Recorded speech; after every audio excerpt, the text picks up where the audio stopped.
A predatory journal, and there are many of them, and they prey particularly on scientists in Africa and Asia. They entice scientists to publish in their journals because there's a quick turnaround, and the reason there's a quick turnaround is there's no peer review. The quality of the papers are therefore not as high as in normal peer-reviewed journals. And the other thing is that once you sign a contract, you are virtually stuck with publishing in that journal, and they only later tell you the expense that you are going to be forced to pay to publish in those journals. So they catch you with a quick turnaround, and then unwittingly they get you stuck with a very high fee. And they are not really worth the paper they're written on, because they are not registered in any significant way by the scientific community. They are not listed in Google Scholar, or they're not interested in the various high-ranked citation indices, and they give a very quick turnaround time. They guarantee you will be able to publish, and any proper journal will not be able to guarantee a quick turnaround because they have no idea how long the peers will take to review it. And very often the requirements for advancement in a university in Africa and Asia are totally dependent on your having published. And that is a trap that many of these students fall into, that they have to show they have published in a journal. And so they'll choose any journal. And that's really not the way we want science to progress in Africa and Asia. Now, for those of us who've published a lot, we know how valuable the editorial support is. So you submit your journal, your article, and they come back with very, very useful advice. So that's actually what you're paying for if you do have to pay, if there is a fee. And so these ones do charge you, but they don't give you the editorial. So they're out to money. The other thing is they guarantee speed.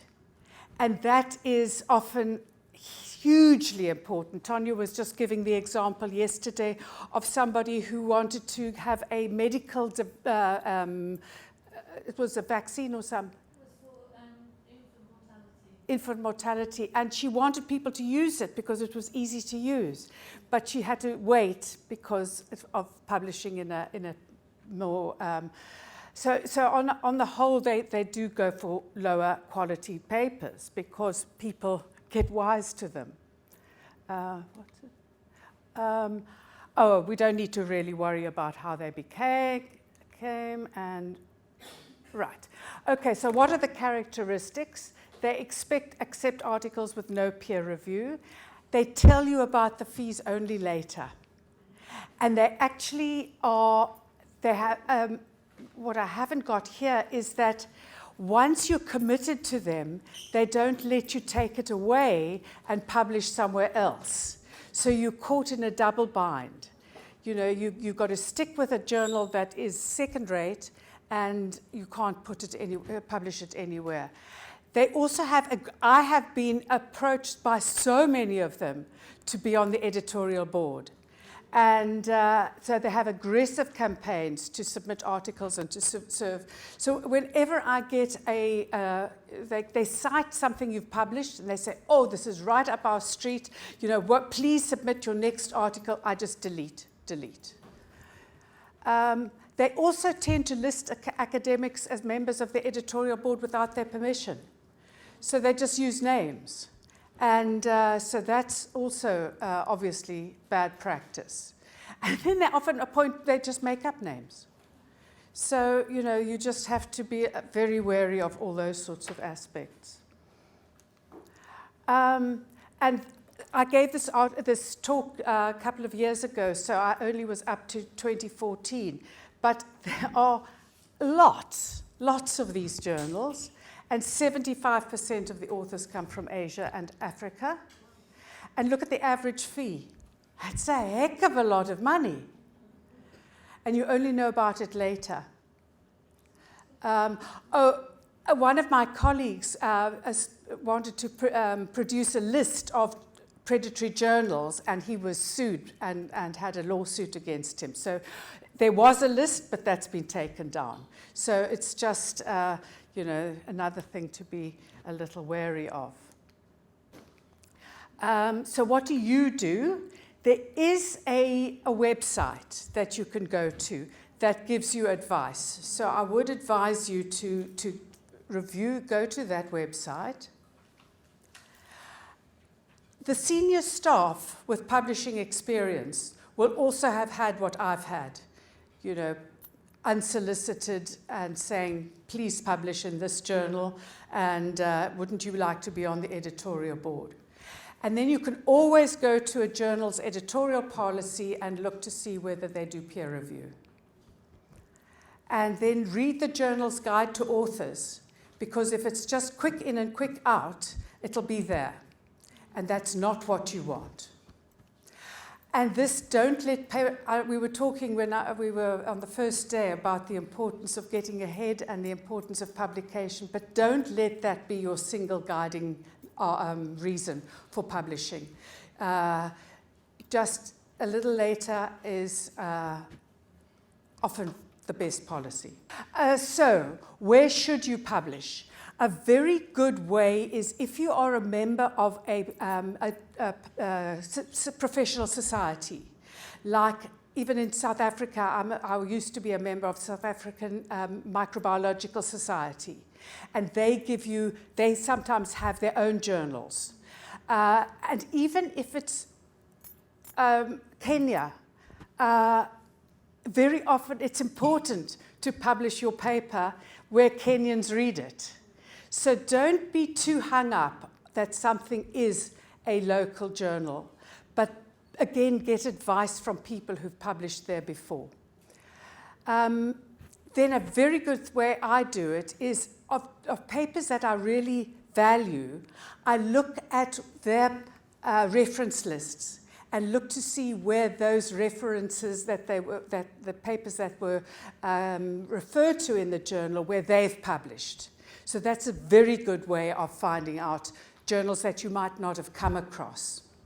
But it's in those articles that you really, really admire, and go to the reference list and look at the journals that they used.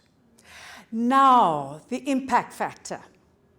It's not the be all and end all, or whatever the phrase is, of publishing, and I'll tell you about it just now. Look it up, but and it reflects the yearly average number of citations. So the people who cite your citation index is how much an article is cited. But I'm going to give you a caveat about that right now. Beware of the impact factor. That IF is the impact factor. Beware of it alone. This is, just don't worry too much about that, but very often a small number of articles that are highly cited give the journal a higher impact factor. It's not on the average paper that's in that journal. The impact factor can be driven by 2 or 3 papers that are cited 1,000 times or 10,000 times, like one in Nature the first one that talked about climate change or something like that. It's the epic one that everybody cites. Gee, their impact factor will go through the roof. But that doesn't mean that the average paper is that worthy. So impact does not equal importance. Now, to tell you something quite interesting about this is, now where did I have? That's on that paper. There. In 2016, the American Society for Microbiology eliminated impact factor information from journal websites.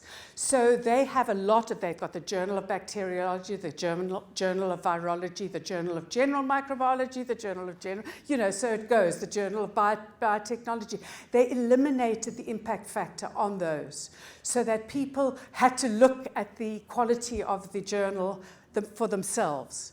So I'm really, really telling you don't and I remember vividly going to a talk on various issues around publishing. And this guy said, I'm a Nobel laureate and I don't publish in Nature and Science because it takes too long. So the very, very high impact factor ones, he said, I'd rather go for a medium one, particularly in the societies that I'm a member of. So do be careful about that. And then just to close off, as I said, read the reference list of papers you respect and take note of the journals on those lists. Do go for the professional societies journals because they are very, very closely supervised, and all the members of the society will have experienced their stature, and you will know that they are. And of course, talk to your supervisors, talk to peers, talk to visiting scientists, and overall, check for peer review, because without peer review, it's not worth the paper it's written on. Well, what we did at our university, we actually changed that requirement, and what we now require is not a publication, but a submission and an acknowledgement and some level of review coming in. You just need to show to your supervisors if they're happy with it. The supervisor says this is okay, it's in a good journal, we've had a review.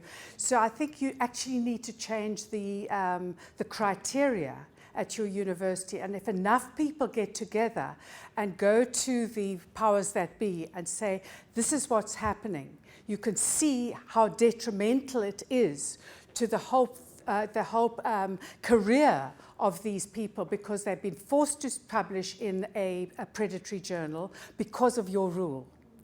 And it's the rule you've got to change. So it's just like a disease. You don't want to treat the symptom, you want to treat the cause. So the cause is the rule that is set by the university. And we've been able to change that at my university simply because of pressure from the scientists to say, this is leading us nowhere. So, I mean, I don't recommend it, but, you know, if I have actually had one PhD student who's never published at all, but he's graduated. So, you know, I don't recommend it, but you can use your judgment. And if it's to the supervisors with their support, then it should go through to the examination committee. The huge advantage of a non-predatory journal is the peer review.